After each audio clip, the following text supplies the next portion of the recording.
Jai Hind student, welcome to English class. Now today students we will start a new topic in grammar, that is prepositions. So you all have already studied about preposition in your previous classes and you are studying it since from, if I say since from your class 1. Okay, so you all are familiar with the term preposition. Now first let's understand what is the meaning of preposition. Now, preposition may be defined as a word or group of words used before a noun, pronoun, gerund, etc. to show the relation with another word in a sentence. So, prepositions जो हैं they can be defined as a word or a group of words. Okay, so because अभी हम देखेंगे prepositions जो हैं compound prepositions भी होते हैं. Okay, so they can be defined as a word or a group of words या फिर group words के, and that is used, और ये prepositions जो हैं that is very important, it is used before a noun or pronoun और gerund. ठीक है, उनसे पहले यूज़ होते हैं in order to show the relation.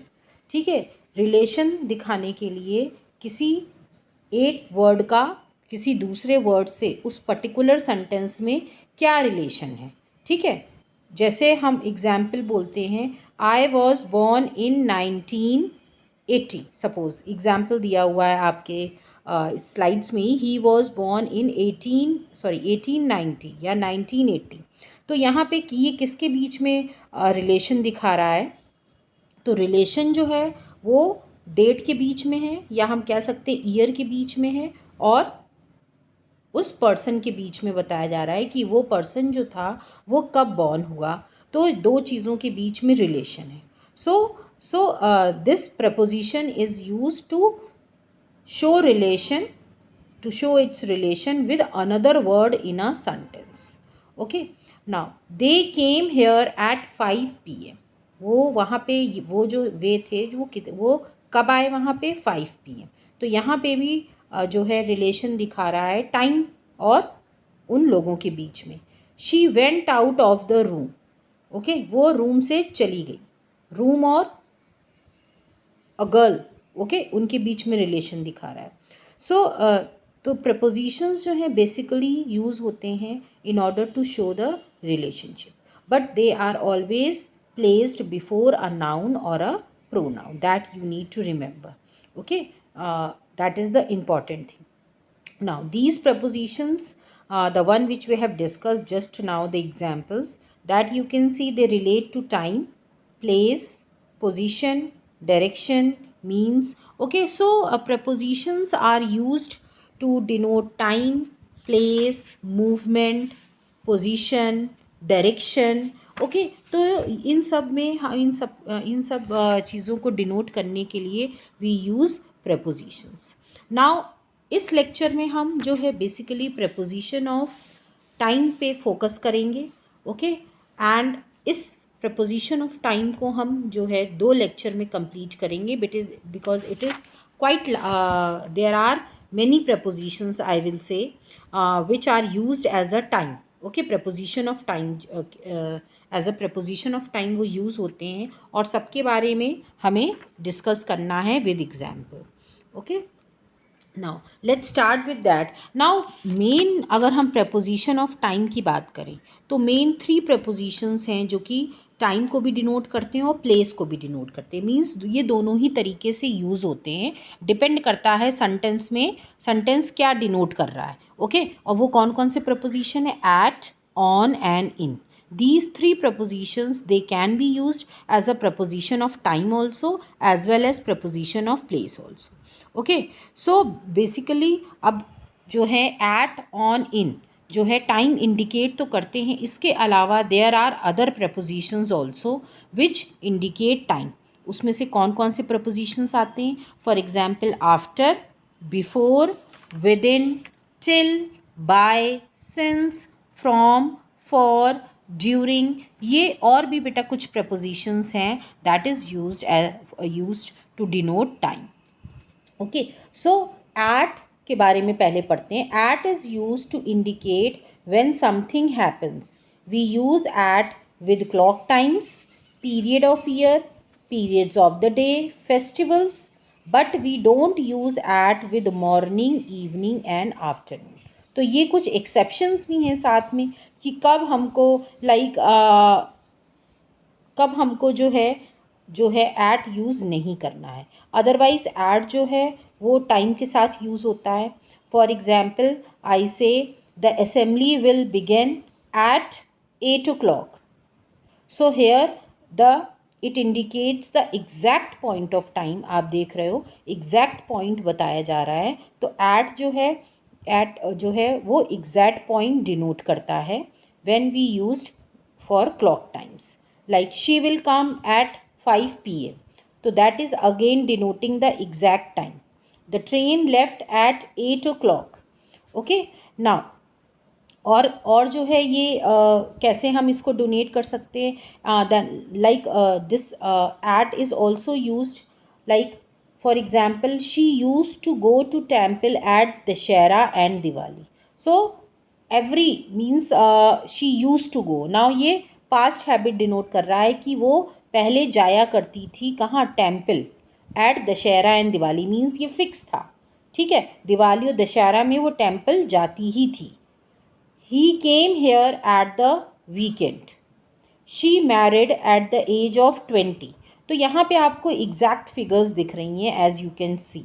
I called on my friend at night, रात में। वी रेस्टेड एट नून और डॉन और डस्क। सो एट जो है it denotes, it is used with clock times, then also for a period of day या periods of the year या with festival. So that is the usage of at. Now आगे बढ़ते हैं, इन के बारे में बात करते हैं। In is use to indicate the period of time in which something happens. कोई एक स्पेसिफिक पीरियड ऑफ टाइम था जिसमें कोई भी एक्शन हुआ, उसको वो किससे रिप्रेजेंट होता है, कौन सा प्रपोजिशन है, in. We use in with centuries, year, season, months, period of the day that is morning, evening, afternoon. क्योंकि मॉर्निंग, इवनिंग, आफ्टरनून हमने देखा था एट यूज़ नहीं होता है, that is the exception. But वहाँ क्या यूज़ होता है, in. English literature flourished in the 16th century. तो यहाँ पे एक पीरियड ऑफ टाइम बताया जा रहा है कि जो 16th सेंचुरी जो है एक पीरियड है टाइम का जिसमें इंग्लिश लिटरेचर जो थी वो फ्लरिश हुई थी। She was born in 1990। सो यहाँ पे भी एक पीरियड ऑफ टाइम डिनोट करा। मीन्स यहाँ पे एग्जैक्ट आपको नहीं बताया जा रहा है, जैसे कि हमने एट में देखा था कि एग्जैक्ट पॉइंट बताया गया था, ओके, टाइम का। बट हेयर एक पीरियड बताया जा रहा है टाइम का। They visited in this place in summer. अब समर तो बहुत महीने तक चलता है, ओके, 4 months तक चलता है। So during summer they visited this place, okay. So in use हुआ है। He called on me in the evening. The theft took place in the day time. Means day time में, अब day time में कोई भी time हो सकता है, we are not talking about the exact time. My father went to the USA in October.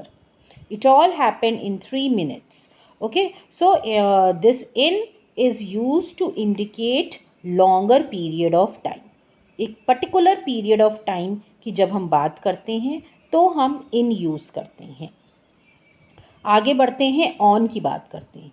ना on जो है it is used with days, Sunday, Monday, with dates, with birthdays, anniversaries, इन सब के साथ हम जो है यूज़ करते हैं ऑन का। For example he went to see a movie on Tuesday. So that is denoting a day. He was born on October 3, 1980. That is denoting a date. We congratulated him on his birthday. That is denoting the birthday. We gave him a gift on their 20th marriage anniversary. So that is again एक occasion यहाँ पे जो है describe हो रही है and we use on. अभी हम टाइम की बात कर रहे हैं कि किस तरह टाइम के साथ जो है ये प्रपोजिशंस जो हैं यूज़ होते हैं, क्योंकि प्लेस में भी आप देखेंगे ये जो 3 prepositions that we have discuss just now, that is at, on, in, ये आप प्लेस के भी साथ देखोगे। तो so don't get confused. Now you have to read the sentence and then you have to identify कि यहाँ टाइम का रेफरेंस है कि यहाँ प्लेस का रेफरेंस है, and accordingly you are going to use. Note, We use on with morning, afternoon, evening etc. when they are modified. Okay क्योंकि हमने देखा था इसकी अगर हमने बात की थी, इससे पहले हम जाते हैं कि we have used in with morning, evening and afternoon, not with at. Okay, but with on अगर हम बात करें तो ऑन के साथ हम जो है मॉर्निंग, आफ्टरनून, इवनिंग के साथ ऑन हम कब यूज़ करते हैं? When they are modified. For example, we reached here on a hot afternoon. On a afternoon नहीं हमने किया, हमने आफ्टरनून को मॉडिफाई कर दिया. मीन्स हमने बता दिया कि वो आफ्टरनून कैसा था, वो हॉट आफ्टरनून था. So here we have modified. ठीक है, तब हमने ऑन यूज़ कर लिया. We reached here on a hot afternoon. खाली आफ्टरनून होता तो हम यूज़ नहीं करते ऑन. ओके, इन यूज़ करते. नेक्स्ट है, people did not come out of their houses on the night like this. ठीक है, अगेन हमने नाइट को यहाँ मॉडिफाई किया है. ओके, कि किसी स्पेसिफिक हम जो है जिस तरह की नाइट है उसके बारे में बात कर रहे हैं कि इस तरह की नाइट में जो है लोग बाहर नहीं, डिड नॉट कम आउट, बाहर नहीं आए थे. Okay, we went for fishing on a pleasant morning. So it's not the morning only, it's a pleasant but soothing morning थी, and we went for fishing on that morning. Okay, so this was the main, अगर हम बात करें prepositions of time, that is at, on, in. Now अभी और भी prepositions of time हैं. Okay, there are more prepositions जो कि टाइम डिनोट करते हैं, और उसको हम नेक्स्ट लेक्चर में कवर करते हैं. Okay, so this is all student. Thank you everybody.